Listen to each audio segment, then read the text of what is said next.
নমস্কার বন্ধুরা, অপালার রান্নাঘরে আপনাদের সকলকে স্বাগত জানাই। আজ আমি আপনাদের জন্য একটা সুপার ফাস্ট জলখাবার বা টিফিনের রেসিপি নিয়ে এসেছি। তাহলে চলুন দেখে নিই। রেসিপিটা বানানোর জন্য আমি 1 কাপ মুসুর ডালকে 10-15 মিনিটের জন্য ভিজিয়ে রেখেছিলাম। তারপর সেই ডালটা একটা ব্লেন্ডিং জারের মধ্যে নিয়ে 2টো কাঁচা লঙ্কা, 1/2 ইঞ্চি মতো একটা আদার টুকরো দিয়ে ডালটাকে ভালোভাবে পেস্ট করে নিচ্ছি।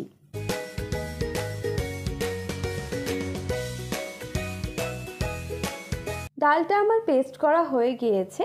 এবার ওই ডালটাকে একটা বাটির মধ্যে আমি ঢেলে নিলাম। এবার ওই ডালের মধ্যে স্বাদ মতো নুন দিয়ে আমি ভালোভাবে মিশিয়ে নিচ্ছি। এবার এই বেটে রাখা ডালের পেস্ট থেকে খানিকটা আমি একটা ছোট বাটিতে নিয়ে নিয়েছি।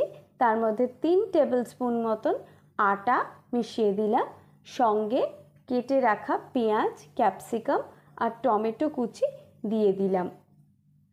1/4 টিস্পুন মতন বেকিং সোডা দিয়ে অল্প অল্প করে জল দিয়ে আমি এরকম একটা ঘনত্বের মিশ্রণ তৈরি করে নিলাম।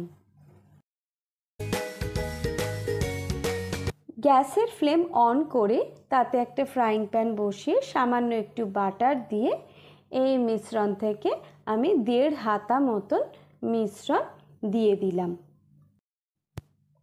এবার ধোসা ভাজার মতো করে মিশ্রণটাকে আমি ছড়িয়ে প্যানের মধ্যে আমি ঢাকা দিয়ে দিয়ে ভেজে নিচ্ছি।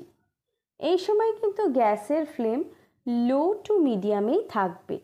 একটা পিঠ ভালোভাবে ভাজা হয়ে যাওয়ার পর ওপর পিঠটাতেও সামান্য একটু বাটার দিয়ে আমি উল্টে নিলাম।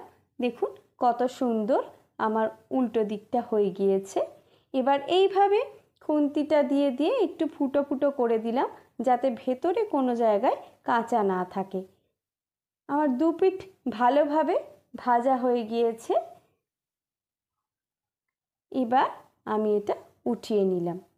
এইভাবে একে একে সমস্তগুলো আমি ভেজে নিচ্ছি।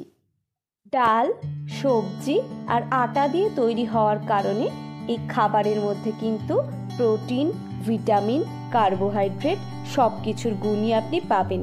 আর সামান্য বাটার দিয়ে ভাজা হয়েছে বলে সেটাও কিন্তু আমাদের শরীরের পক্ষে হেলদি।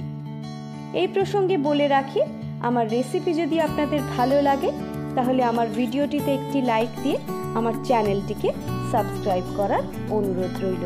সবাই ভালো থাকবেন, সুস্থ থাকবেন, আনন্দে থাকবেন। আজ তাহলে এই পর্যন্তই। পরের দিন আবার একটা নতুন রেসিপি নিয়ে আমি হাজির হব। ততক্ষণের জন্য টাটা।